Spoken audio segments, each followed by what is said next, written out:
முதல்ல கனிமொழி கிட்ட இருந்து தொடங்குறேன். மேடம், உங்களுடைய இனிஷியல் கமெண்ட். நேயர்கள் அனைவருக்கும் வணக்கம். இது ஒரு பெரிய ஏமாற்றத்துக்குரிய ஒரு பட்ஜெட்டாக தான் நம்ம தமிழ்நாட்டுக்கு பார்க்கணும். ஏன்னா 2026 நம்ம தேர்தலை எதிர்நோக்கி இருக்க கொண்ட காலகட்டத்திலேயாவது கடந்த 12 வருஷத்துல கொடுக்காத நிதியை இந்த வருஷமாவது தேர்தல் நெருங்கும் போதாவது கிடைக்கும்ன்ற ஒரு சின்ன எதிர்பார்ப்பு இருந்தது. ஏன்னா சென்ற முறை பட்ஜெட் அப்ப பீகார்ல எலெக்ஷன்ஸ் இருந்தது, தெலுங்கானால எலெக்ஷன் இருந்தப்போ அதிகப்படியான நிதியை அவங்களுக்காக கொடுத்தாங்க. ஏன்னா அவங்களோட கூட்டணியில் இருக்க காலகட்டத்தினால. ஆனா இப்போ தமிழ்நாட்டுல அவங்க வேரூன்றி நிக்கணும்னு நினைத்து கொண்டிருக்கின்ற காலகட்டத்துல ஒரு சில விஷயங்களையாவது கொடுப்பாங்கன்ற எதிர்பார்த்தோம், அதையும் கொடுக்கல. அது மட்டும் இல்லாம ஏற்கனவே நாங்க அப்ளை பண்ண அந்த கோயம்புத்தூர் மதுரை அதையும் எதிர்பார்த்தோம், அதுவும் வரல. அதே மாதிரி ஜல் சக்தியில நமக்கு நிதியை குறைச்சுதான் இருக்கிறாங்க. சிறப்பாக செயல்பட்டு கொண்டிருக்க தமிழ்நாட்டுல அதுக்கான நிதியும் நமக்கு வழங்கவில்லை. அதே மாதிரி பாத்தீங்கன்னா நம்ம சமகர சிக்ஷா எஜுகேஷனுக்கான நிதியையாவது வருவாங்கன்னு பார்த்தோம், அதையும் கொடுக்கவில்லை.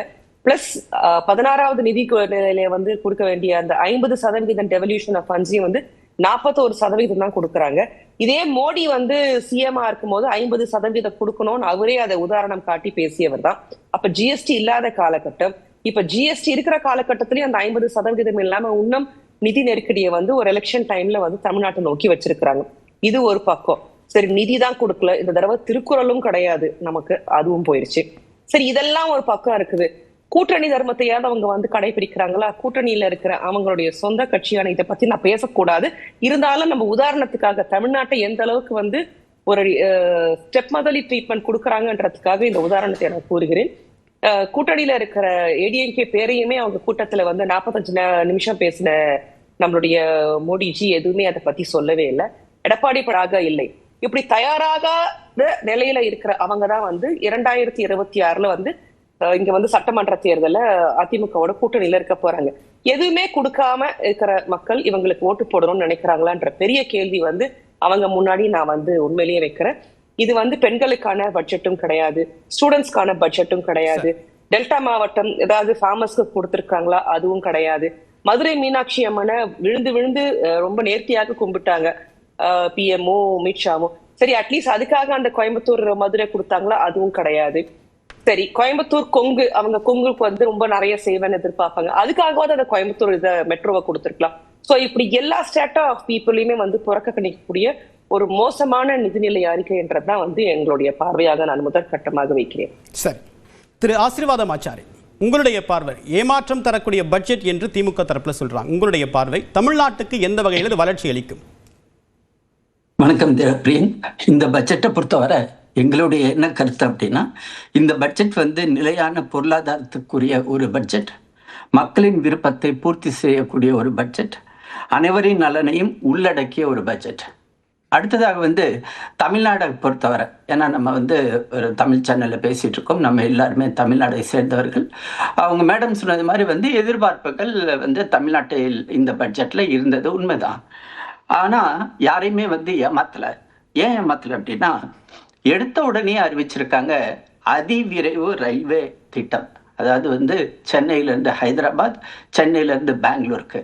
இப்போ இந்த திட்டத்தை நீங்க பார்த்தீங்கன்னா 4 மணி நேரம் 5 மணி நேரம். இப்போ சென்னை டு பெங்களூர் போகணும்னா 5 மணி நேரம் மினிமம். இப்போ இந்த திட்டம் செயல்படுத்தப்படும் பொழுது அந்த திட்டத்தின் காரணமாக 1 மணி 1.5 மணி நேரத்துக்குள்ள நம்ம ரீச் ஆயிடலாம். அதே மாதிரி ஹைதராபாத்துக்கு போறதுக்கு 8 மணி நேரம் இருக்கும்போது 2.5 மணி நேரத்துல நம்மளால ரீச் ஆக முடியும். அதன் காரணமாக அதனுடைய அலைடு செக்டரும் வளர்ச்சி பெறும்.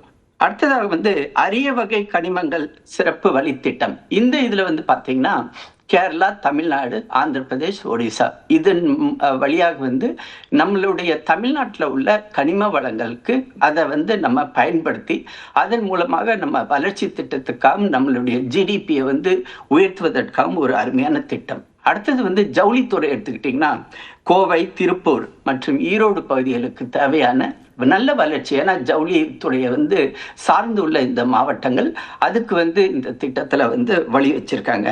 அதே மாதிரி பார்த்தீங்கன்னா புற்றுநோயால் பாதிக்கப்பட்டவர்கள் 17 அந்த மருந்துகளை வந்து எக்ஸம்ட் பண்ணியிருக்காங்க. அதன் காரணமாக வந்து மக்கள், அதாவது யாரெல்லாம் பாதிக்கப்பட்டிருக்காங்களோ அவங்களுக்கு வந்து ஒரு பெரிய ரிலீஃப் வந்து கிடைக்க இருக்கிறது. பழவேற்காட்டில் வந்து பறவைகள் காணல் வந்து ஒரு சுற்றுலாத்தலமாக வந்து அதை வந்து இம்ப்ரூவ் பண்ண இருக்கிறாங்க. அதே மாதிரி ஆதிச்சநல்லூர்ல வந்து ஒரு கலாச்சார மையம், பொதிகை மலையில வந்து மலையேற்றத்தை ஊக்குவிக்க ஒரு திட்டம், இப்படி அதே மாதிரி வந்து இந்த தென்னை உற்பத்திக்காரிய வளர்ச்சி திட்டம், இது வந்து தமிழ்நாடு ஸ்பெசிஃபிக்கான வளர்ச்சி திட்டங்கள். மேடம் வந்து சொன்னாங்க வந்து பட்ஜெட்ல வந்து அரசியல் பார்வையோட அவங்க பார்த்தாங்க. அதுவும் குறிப்பாக வந்து தேர்தல் நடக்கிறது, பீகார் தேர்தலை பற்றி சொன்னாங்க. ஆக்சுவலி மேடம், அஸ்ஸாம்லேயும் இப்ப தேர்தல் இருக்கிறது. ஆனா ஒரு குறிப்பிட்ட எந்த ஒரு திட்டமும் வந்து அஸ்ஸாமுக்கும் கூட கொடுக்கல. அது வந்து என்டையர் நார்த் ஈஸ்ட் பேஸ் பண்ணி தான் கொடுத்துருக்காங்க.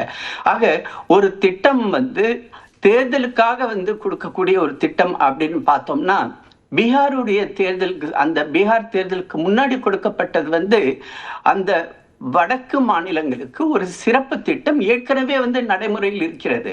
அதாவது பீகார், ஜார்க்கண்ட், ஒரிசா, வெஸ்ட் பெங்கால் அப்படின்றதுக்காக அதுல வந்து பல தடவை வந்து 2021 இருந்தது அந்த திட்டம் வந்து அது நடைபெற்று இருந்தது.